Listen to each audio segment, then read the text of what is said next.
ओम गणेशाय नमः। भक्तों, आइए आज श्रवण करते हैं पौष मास के कृष्ण पक्ष की गणेश चतुर्थी की व्रत कथा और इसके साथ में सुनेंगे चौथ माता की व्रत कथा। प्रेम से बोलिए ओम गणेशाय नमः। चौथ माता की जय। भगवान गणेश को शास्त्रों में विघ्नहर्ता कहा जाता है। इनकी पूजा उपासना करने से मनुष्य के जीवन से कष्ट और बाधाएं दूर हो जाती है। संकष्टी चतुर्थी के दिन जो सच्चे मन से गौरी पुत्र भगवान गणेश का ध्यान करता है, उसकी सभी मनोकामनाएं जरूर पूरी होती है।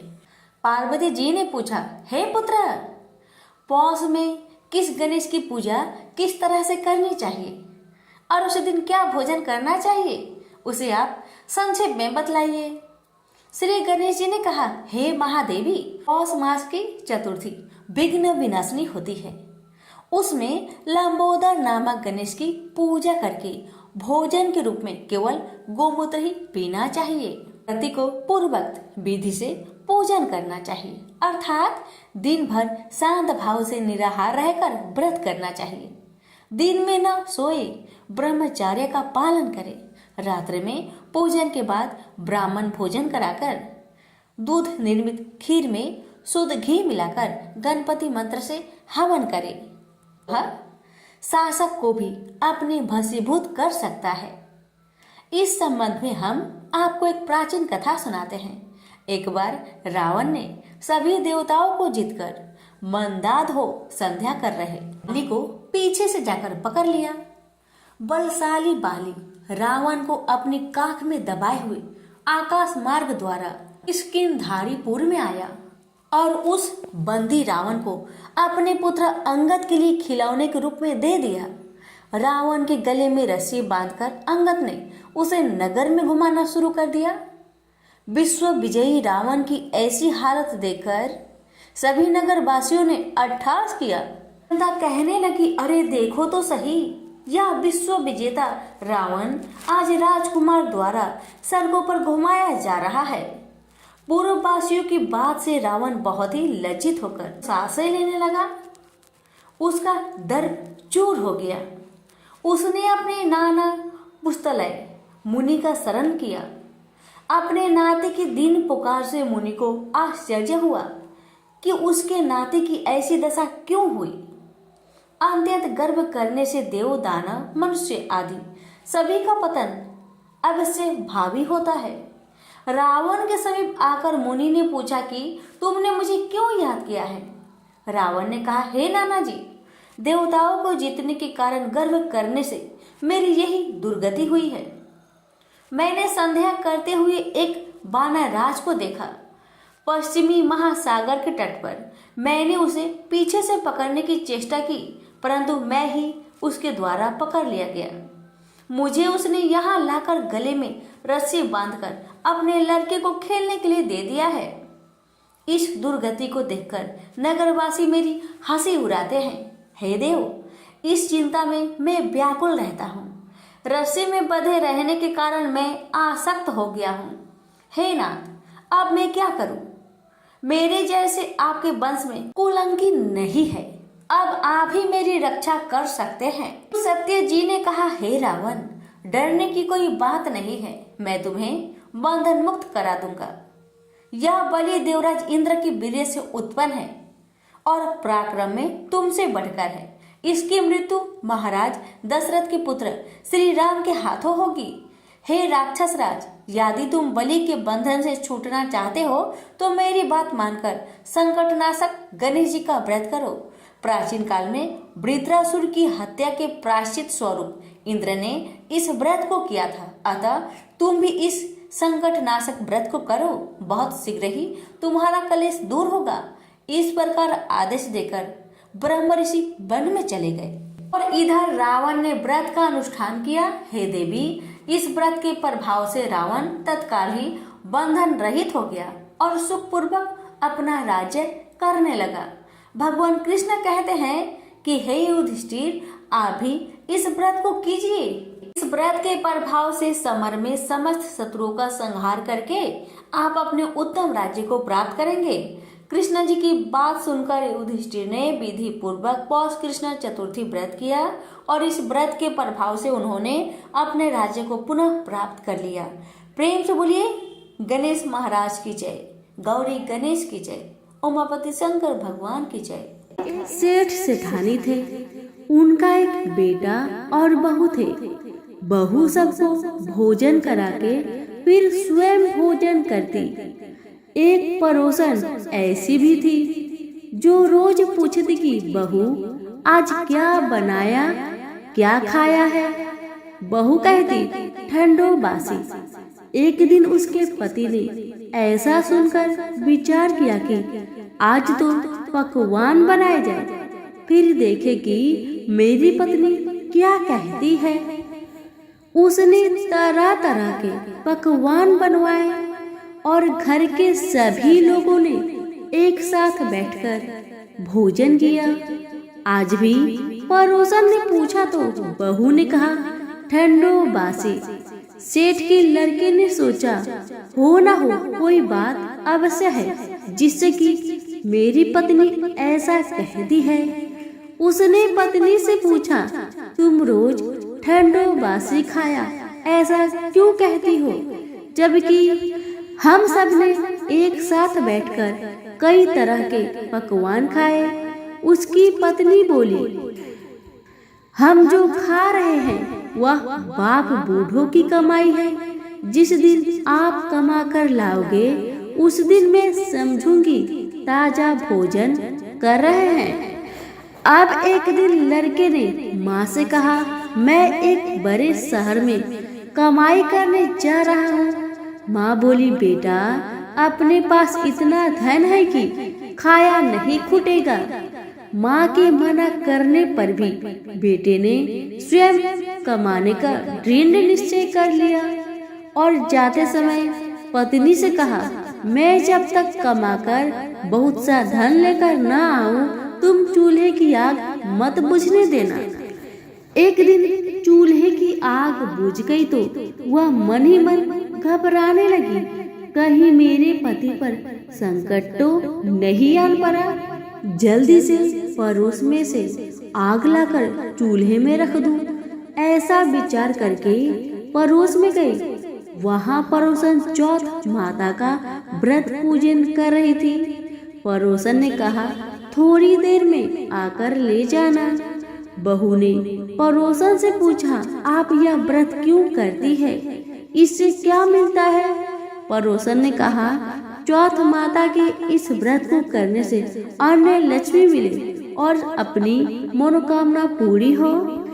अब बहू भी चौथ माता का व्रत करने लगी। दीवार पर चौथ माता बनाई। उस दिन घी गुड़ का चूरमा बनाकर रात्रि को चंद्रमा को अर्घ्य देकर भोजन करती।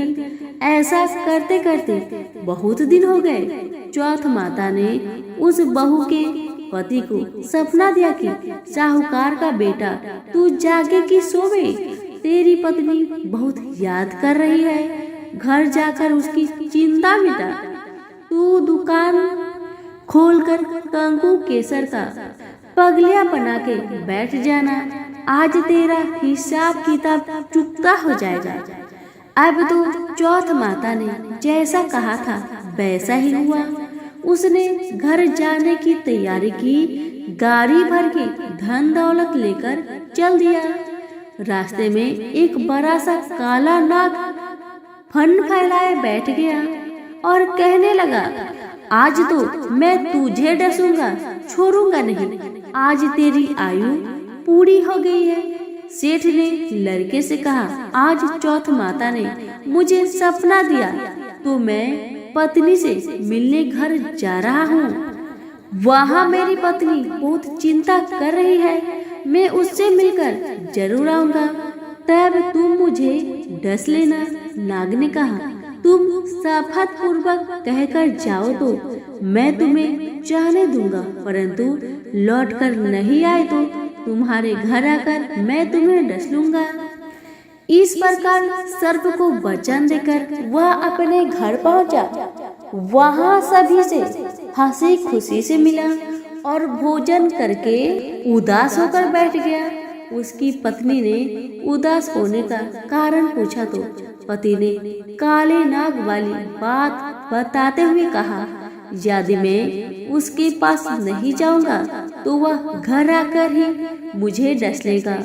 पत्नी बहुत चतुर थी। उसने कहा कि आप घबराओ नहीं, लेट जाओ, मैं एक उपाय करती हूँ। पत्नी ने कमरे की 7 पीढ़ी धोई। पहली पीढ़ी पर रेत, दूसरी पर इत्र, तीसरी पर गुलाब फूल, चौथी पर कंकु केसर, 5वीं पर लड्डू पेड़ा, 6ठी पर गादी गलीचा और 7वीं पीढ़ी पर दूध का कटोरा भरकर रख दिए। इस प्रकार वह 7 ही पीढ़ी सजाकर बैठ गई। आधी रात होते ही नाग आकर पीढ़ी चढ़ने लगा। पहली पीढ़ी पर रेत में लौट गया और कहने लगा कि सेठ की बहू ने आराम तो बहुत दिया, पर बचनों से बंधकर आया हूँ तो डसूंगा अवश्य ही। इसी प्रकार 7 पीढ़ियों पर नाग आराम करता हुआ कहता हुआ कि डसूंगा जरूर। कमरे में जाने ही वाला था कि चौथ माता ने विचार किया, मैं इसे नहीं बचाऊंगी तो संसार में धर्म कर्म और व्रत पूजन को कौन मानेगा। अब तो गणेश जी, चंद्रमा जी और चौथ माता ने उसे बचाने का विचार किया। चंद्रमा जी ने उजाला किया, चौथ माता ढाल बनी और गणेश जी ने तलवार लेकर नाग को मार दिया और ढाल से ढक दिया। अब बहू भी थकी हारी सो गई। दिन उगा तो लोग बेटे से मिलने आए, परंतु बेटा बहू तो उठे ही नहीं थे। बहुत देर हो गई तो माँ उन्हें उठाने गई। माँ ने 7 पीढ़ियों पर जो कुछ देखा तो बहुत घबराई और बेटा बहू को आवाज लगाई। बेटा बहू उठे तो देखा कि एक ढाल तलवार वहाँ पड़ी है। अब ढाल उठाई तो वही काली नाग मरा हुआ पड़ा है। बेटा बहू ने सोचा कि आज तो धर्म कर्म ही आड़े आए। जो भगवान गणेश जी और चौथ माता ने अपनी रक्षा की, हे चौथ माता, आपने जैसी सेठ के बेटे बहू की रक्षा की वैसी सबकी करना। तो सभी प्रेम से बोले, चौथ माता की जय हो। एक नगर में एक बूढ़ी माँ रहती थी।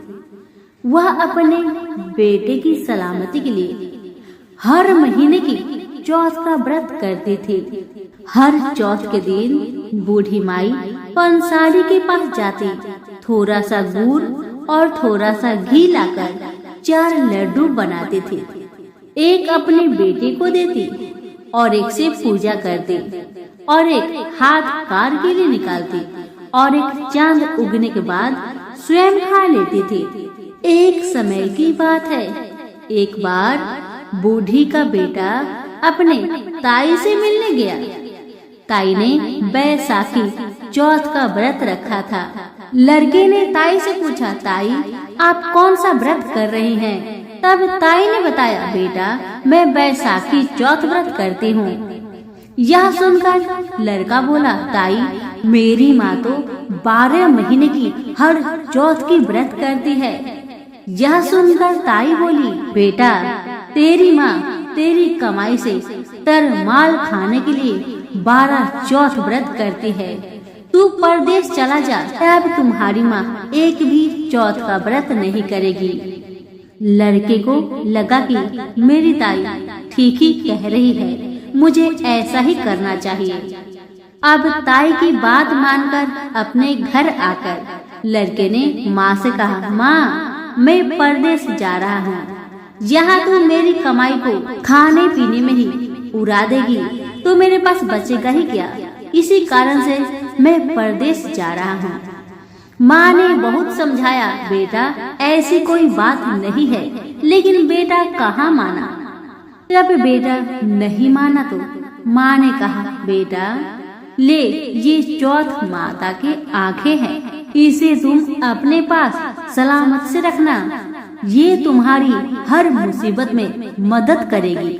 बेटा ने माँ की बात मानकर वह आंखें को अपने झोले में रख लिया और वहाँ से निकल पड़ा। चलते चलते वह लड़का एक नगर में पहुंचा। उसने देखा कि एक बूढ़ी माई रोई जा रही है, लेकिन रोते रोते पुआ भी बना रही थी। यह देखकर उसे बहुत आश्चर्य हुआ। उसने उस बूढ़ी माई के पास जाकर पूछा, माई तुम क्यों रोए जा रही है और रोते रोते पुआ भी पका रही है? इसका क्या कारण है, मुझे बताओ। लड़के की बात सुन बूढ़ी माँ ने कहा, बेटा इस नगर की पहाड़ी पर एक राक्षस रहता है। पहले वह नगर में आकर कई लोगों को खाने के लिए मार देता था।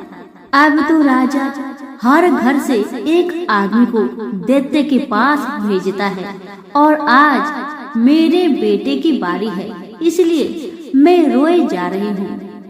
और मेरे बेटे को पुआ बहुत पसंद है, इसी कारण से पुआ बना रही हूँ। लड़का बोला, माई बस यही कारण है, तू चिंता मत कर, तेरी चिंता को मैं दूर करूँगा। तू पुए बना, लेकिन अपने बेटे के लिए नहीं, मेरे लिए। मैं ये पुए खाऊंगा और तेरे बेटे की जगह मैं ही चला जाऊंगा। बूढ़ी माई ने उस लड़के के लिए पुए और खीर बनाकर उस लड़के को खिला दिया और सभी सो गए। रात को राजा के सैनिक आए तो बूढ़ी माई ने उस लड़के को जगाकर सैनिकों के साथ भेजा और उस लड़के को कहा, बेटा चौथ माता तेरी रक्षा करे। अब लड़का सैनिक के साथ चल पड़ा। कुछ दूर जाने पर वह लड़का दैत्य के सामने पहुंचा। अब लड़के को अपनी माँ की बात याद आई कि माँ ने उसे चौथ माता के आंखें दिए थे और माँ ने कहा भी था, ये तुम्हारी मुसीबत में तुम्हारी काम आएगी। बस लड़के ने चौथ माता के नाम लेकर आंखें को दैत्य की तरफ फेंक कर कहा, हे चौथ माता, यदि मेरी माँ मेरी सलामती के लिए व्रत करती है तो दैत्य का सिर कटकर गिर जाए और उसकी मृत्यु हो जाए। लड़के के इतना कहते ही तुरंत ही दैत्य का सर कटकर गिर गया और वह दैत्य वहीं पर तड़प तड़प कर मर गया। लड़का वापस आ गया। राजा ने उसे ढेर सारे उपहार देकर विदा किया। लड़का उस नगर से चलते हुए एक दूसरे नगर में पहुंचा। इस राज्य में आवा तभी पकता था जब एक इंसान की बलि दी जाती थी। सिपाहियों ने उसी लड़का को पकड़कर आवे में चुन दिया। लड़के ने तुरंत चौथ माता की आंखें निकाली और आवा में डाल दिया और कहा, हे चौथ माता, यदि मेरी माँ मेरे लिए व्रत करती है तो आवा मेरी बलि लिए बिना ही झट से पक जाए। लड़का के इतना कहते ही चौथ माता की कृपा से आवा तुरंत पक गया। आवे में से मिट्टी की जगह सोने चांदी के बर्तन निकलने लगे। जब कुम्हार अंदर से बर्तन निकालने लगा तो लड़का अंदर से बोला, बर्तन धीरे धीरे निकालना, मुझे चोट लग जाएगी। इस तरह से अंदर से आवाज सुनकर कुम्हार बहुत डर गया और राजा से सारी कहानी बताया। राजा ने आवे से उस लड़के को निकलवाया और पूछा, इस आवे में से तुम बच कैसे गए? लड़के ने बताया कि उसकी माँ चौथ माता की व्रत करती है, व्रत के कारण ही वह बच पाया है।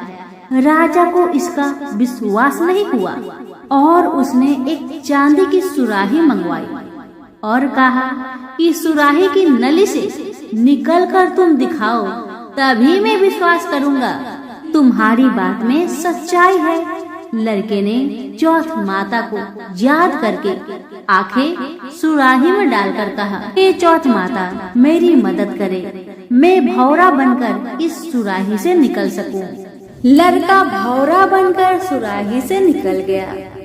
राजा खुश होकर राजकुमारी की शादी उस लड़के के साथ करवा दी और सभी लोग को चौथ माता का व्रत करने को कहा। अब उस लड़के को अपनी माँ की याद आई। उसने राजा के पास जाकर अपने नगर जाने की इच्छा जाहिर की। राजा ने रथ, घोड़ा, हाथी और खूब सारा दान दहेज देकर उन्हें विदा किया। वह लड़का अपने पत्नी के साथ चौथ माता के दिन अपने नगर पहुंचा। वह अकेला ही पंसारी के यहाँ माँ का इंतजार करने लगा। सोचा आज चौथ का दिन है तो माँ यहाँ जरूर आएगी। थोड़ी देर बाद लकड़ी टेकती हुई माँ आती हुई दिखाई दी।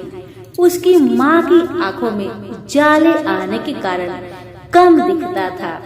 लड़के ने जानबूझकर अपना पैर लकड़ी में लगा दिया और कहने लगा, बल रे पूत काटी, मेरे पैर की लगा दी। माँ ने अपने बेटे को पहचाना नहीं और कहने लगी, भैया मुझे चाहे कितनी गाली निकालो पर मेरे बेटे को कुछ मत कहना। बेटा यह सुनकर माँ के चरणों पर गिर पड़ा और कहने लगा, माँ मैं ही तेरा बेटा हूँ, मुझे माफ कर दे माँ, मुझे माफ कर दे। माँ ने अपने बेटे को गले से लगा लिया। नगर के लोगों ने विश्वास नहीं किया कि वह उसी का बेटा है। बूढ़ी माँ ने चौथ माता को याद करके कहा, हे माता, यदि मैं अपने बेटे के लिए व्रत करती हूँ तो मेरे स्थान में दूध भर जाए और उसकी धार मेरे बेटे के मुंह में गिरे। इतना प्रार्थना करते हैं माँ के स्तन से दूध की धार निकलकर बेटे के मुंह में गिरने लगी। लोग चौथ माता की जय जयकार करने लगे। उस नगर के सभी लोग चौथ माता का व्रत करने लगे। हे चौथ माता, जैसे आपने बूढ़ी माँ और उसके बेटे की सहायता की वैसे हमारी भी करना। कहानी कहने वाले, सुनने और हुक्कारा भरने वाले पर अपनी कृपा सदा बनाए रखना। तो सभी प्रेम से बोले चौथ माता की जय हो। अब आइए सुनते हैं गणेश भगवान की कथा, क्योंकि इस कथा के बिना आपका व्रत अधूरा है, इसलिए अवश्य सुने। एक बार विनायक जी छोटे बालक के रूप में चिमटी में चावल और चमचे में दूध लेकर निकले।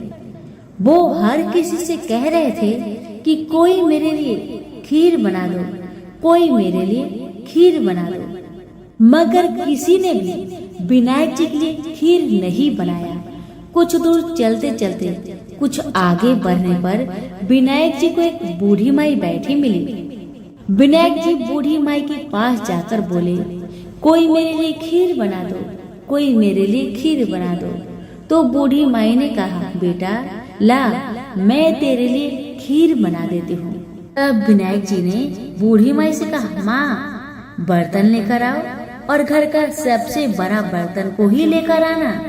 तब बूढ़ी माई ने सोचा, ये तो बच्चा है, बच्चे का मन रखने के लिए बड़ा बर्तन लेकर चली आती हूँ।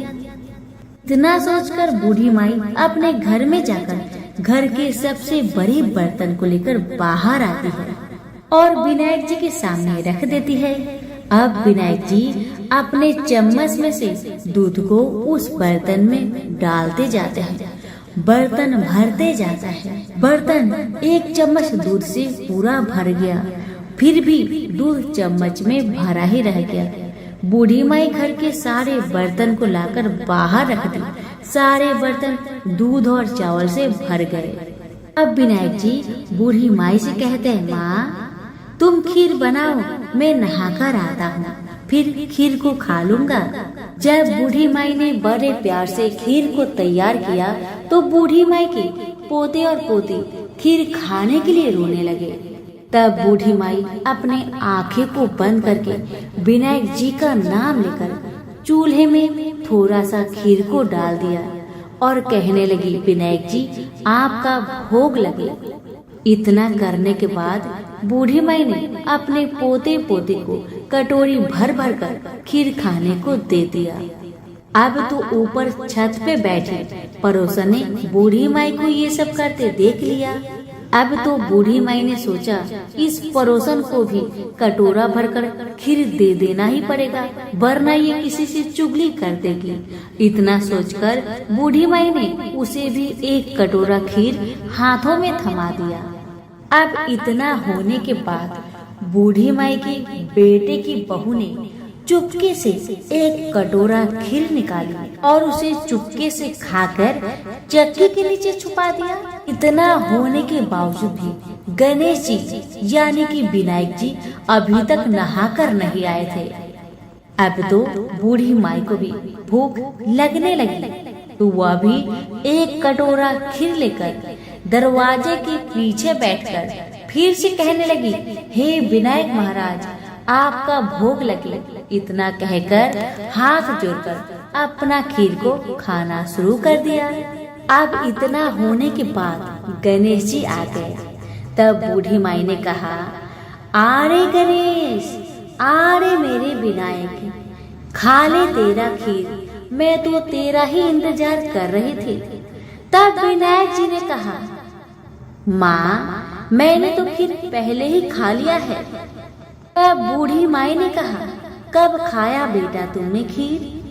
तब विनायक जी ने कहा, जब तेरे पोते पोती ने खाई थी तब मैंने खाया था, और जब तेरी पड़ोसन ने खाई थी तब भी खाया था, और जब तेरी बहू ने खाई तब भी खाया था। अब तूने खीर खाई तो तेरा पेट पूरा भर गया।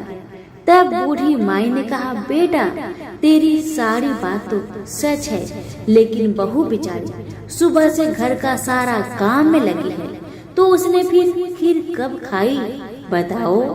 तब विनायक जी महाराज ने कहा, चक्की के नीचे जाकर देखो माँ, वहाँ कटोरा पड़ा है। तूने तो मेरे लिए भोग लगाया था, पर तेरी बहू ने बिना भोग लगाए ही खीर को खा गई। तब बूढ़ी माई ने विनायक जी से कहा, बेटा घर की बात है, घर में रहने दो। अब बताओ कि बची हुई बाकी खीर का मैं क्या करूं? तब विनायक जी ने कहा, नगरी को जिमा दो। बूढ़ी माई ने पूरी नगरी जिमा दी, फिर भी बर्तन खाली नहीं हुआ। जब राजा को यह बात पता चली तो राजा ने बुढ़िया को बुलवाया और कहा, क्या रे बुढ़िया, ऐसा बर्तन तेरे घर में कहाँ से आया? ऐसा बर्तन तो राजा के महल में होना चाहिए। बुढ़िया ने कहा, राजा जी इस बर्तन को आप ही रख लो।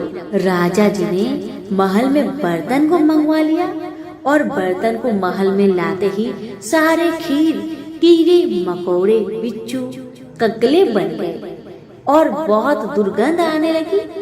यह देखकर राजा ने बूढ़ी माई से कहा, बुढ़िया अपने बर्तन को तुम वापस ले जाओ, मुझे नहीं चाहिए ऐसे बर्तन। बूढ़ी माई ने कहा, ठीक है महाराज, जैसा आप कहे, लेकिन ये तो बर्तन मुझे मेरे विनायक जी ने दिया है। बुढ़िया माई ने बर्तन वापस लिया। बूढ़ी माई के बर्तन वापस लेते ही फिर से वह बर्तन खीर से भर गया और सुगंधित खुशबू आने लगी। बूढ़ी माई घर आकर विनायक जी से कहने लगी, हे विनायक महाराज, बर्तन में बचे हुए खीर को मैं क्या करूं? तब विनायक जी ने कहा, बची हुई खीर को झोपड़ी के कोने में खरा खोद कर डाल दो। उसी जगह सुबह जब तुम उठकर खोदोगी तो धन के 2 चारे मिलेंगे। ऐसा कहकर विनायक महाराज अंतर ध्यान हो गए और जाने से पहले विनायक महाराज ने बूढ़ी माई की झोपड़ी में लात मारकर चले गए। वैसे ही बूढ़ी माई की झोपड़ी तो महल में बदल गया। सुबह बहू ने फावड़ा लेकर पूरे घर को खोद डाला, लेकिन कुछ मिला ही नहीं। तो बहू ने सासू माँ से कहने लगी, सासू माँ तेरे विनायक जी तो झूठे हैं। सासू माँ कहने लगी, नहीं नहीं, मेरे विनायक जी तो झूठा नहीं है, ला मैं देखती हूँ। बुढ़िया माई ने सुई लेकर खोजने लगी तो टन टन करते 2 धन के चारे निकल आए। तब बहू ने कहा, सासू माँ तेरे गणेश जी तो साचो है। सासू माँ ने अपने बहू से कहा, विनायक जी तो भावनाओं के भूखे हैं। हे विनायक जी महाराज, हे गजानन, हे गणेश जी महाराज, जैसे आपने बूढ़ी माई को दिया वैसे सबको देना। विनायक जी की कहानी कहने वाले, हुक्कारे भरने वाले और आसपास के सभी सुनने वाले सबको देना। तो सभी प्रेम से बोले विनायक महाराज की जय। किसी समय नर्मदा नदी के तट पर माता पार्वती और भगवान शिव चौपर खेल का आनंद ले रहे थे। खेल में निर्णायक की भूमिका के लिए भगवान शिव ने मिट्टी का एक पुतला बनाया और उसमें प्राण डालकर जीवित कर दिया। भगवान शिव ने उस बालक को आदेश दिया कि वह विजेता का फैसला करेगा। माता पार्वती और शिव खेल में व्यस्त हो गए। माता पार्वती और भगवान शिव के बीच में 3 बार चौपर का खेल हुआ, जिसमें माता पार्वती जीत गई। लेकिन बालक ने भगवान शिव को विजेता घोषित कर दिया। बालक के फैसले पर माता पार्वती बहुत क्रोधित हुई और उन्होंने बालक को श्राप दे दिया। जिसके बाद बालक ने माता पार्वती से क्षमा मांगते हुए कहा कि भूलवश हो गया, जिस पर माता पार्वती ने कह दिया कि दिया हुआ श्राप वापस नहीं होगा। हालांकि माता पार्वती ने बालक को श्राप से मुक्ति के उपाय बताए। बालक द्वारा माता पार्वती से श्राप मुक्ति का उपाय पूछने पर उन्होंने कहा कि भगवान गणेश की पूजा के लिए नाग कन्याएं आएगी, तब उनके कहे अनुसार व्रत करना होगा, जिसके बाद श्राप से मुक्ति मिल जाएगी। वह बालक कई वर्षों तक श्राप से जूझता रहा। एक दिन भगवान गणेश की पूजा करने के लिए नाग कन्या आई, जिससे बालक ने गणेश व्रत की विधि पूछी और सच्चे मन से भगवान गणेश की पूजा करने लगा। कहते हैं कि बालक की भक्ति को देखकर भगवान ने उन्हें दर्शन दिया और उससे वरदान मांगने के लिए कहा। भगवान गणेश के आशीर्वाद से वह बालक श्राप से मुक्त हो गया, जिसके बाद वह बालक माता पार्वती और शिव से मिलने के लिए कैलाश पर्वत पर पहुंचा। कहते हैं कि जब बालक भगवान शिव से मिलने कैलाश पर्वत पर पहुंचा तो भगवान शिव ने भी 21 दिनों तक गणेश व्रत किया, जिसके बाद माता पार्वती की शिव के प्रति नाराजगी दूर हो गई। भगवान शिव ने माता पार्वती को गणेश व्रत की विधि और महिमा के बारे में बताया। सभी प्रेम से बोले गणेश जी